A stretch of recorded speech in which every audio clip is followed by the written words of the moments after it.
տրվելու յուրաքանչյուր խոսնակին եւ ես կցանկանամ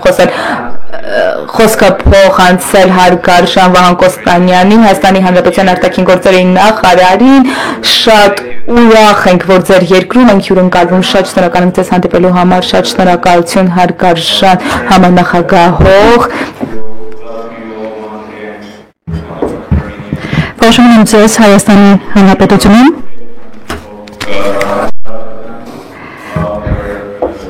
Եվ շնորհակալ եմ Հայաստանի վերաբերյալ այս կետերի համար, ժողովրդավարության, ինչպես նաև անվտանգության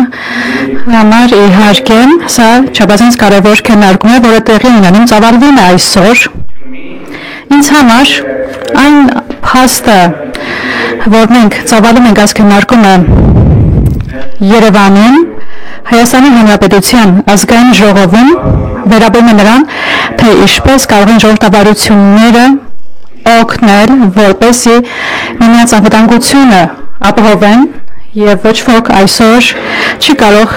հստահանալ, որ նրանք ունեն ամբողջական լիարժեք ժողովրդավարություն եւ անվտանգություն ինքնուրույն։ Եվ այսօր առցանց լսեցի մեր մեծարգո գործընկերներից, որ մենք միայնակ չենք եւ սա չափազանց կարեւոր է։ Դա Հայաստանի կառավարության համար է չափազանց կարևոր, իհարկե Հայաստանի ժողովրդի համար, որովհետև այն ժամանակները, որոնցում մենք ապրում ենք այսօր, նույնը չեն, ինչ որ մենք ապրում ենք տարիներ առաջ, եւ այն մարտահրավերները, որոնք մենք ունենք այսօր, նույնը չեն, ինչ որ մենք ունեցել ենք մի քանի տարիներ առաջ։ Բայց մեծ միջազգային քաղաքականության մեջ եւ քաղաքական հարաբերությունների շրջանակում մենք գիտենք, որ փոփոխությունները շատ չեն լինի ժամանակի առումով եւ Հայաստանի համար այն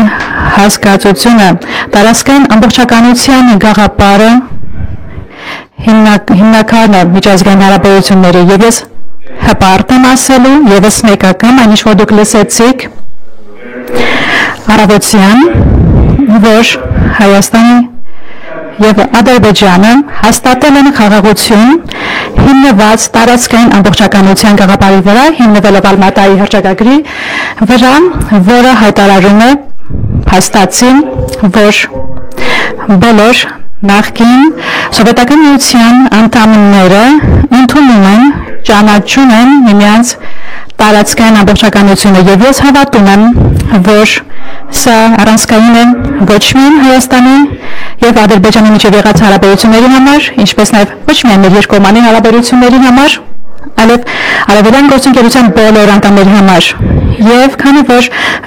քննարկենք այս բանալիքները, որոնց առայսվում ենք այսօր, մենք կարող ենք հաշվարկել ամբողջ օրվա ընթացքում եւ միգուցե ժամանակը չբավականացնի դրա համար, այսինքն խոսելով հիբրիդային բանալիքների մասին, սկսած մանիպուլյացիան, համացանցով, կիբեր հարձակումները եւ տեսնում ենք թե ինչպես են կրիպտոարժույթները օգտագործվում եւ այլն, ուզում եմ շնորհավորել մեր գործընկերներին Մոլդովայից, թե ինչպես նրանք հաջողությամբ կարողացան պայքարել բոլոր այս բանալիքների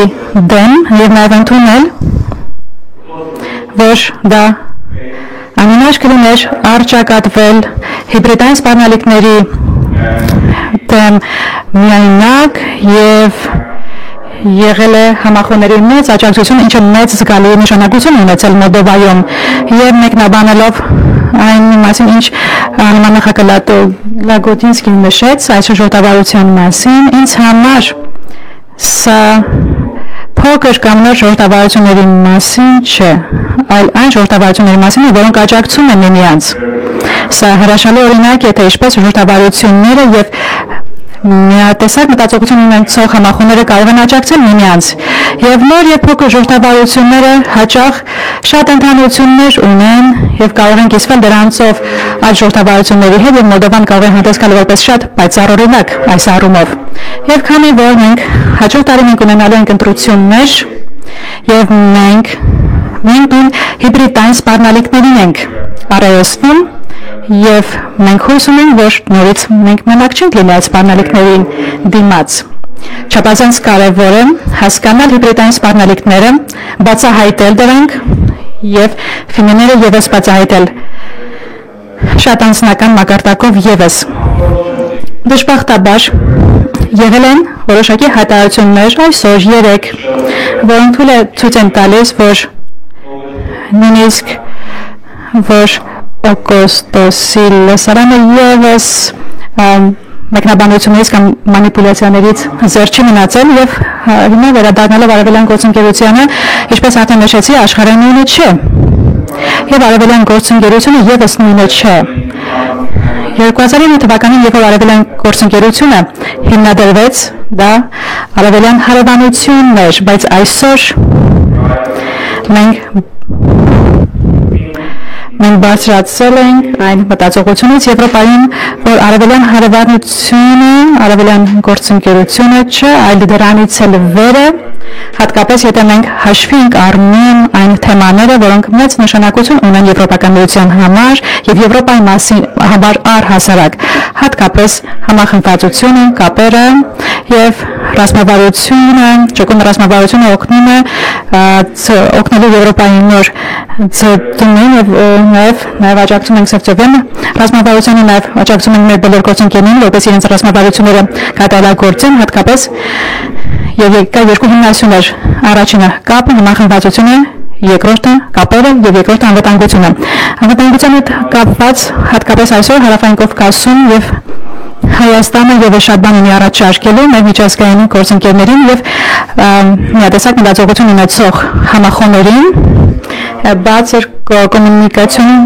ուղղակապողիները մեր երկրում եւ հաղորդակցությունը բաց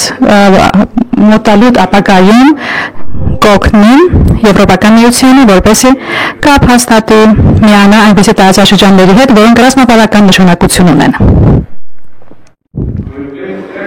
Այս ամենը ասելով հանդերձ, ես ցանկանում եմ նաև հայտարարել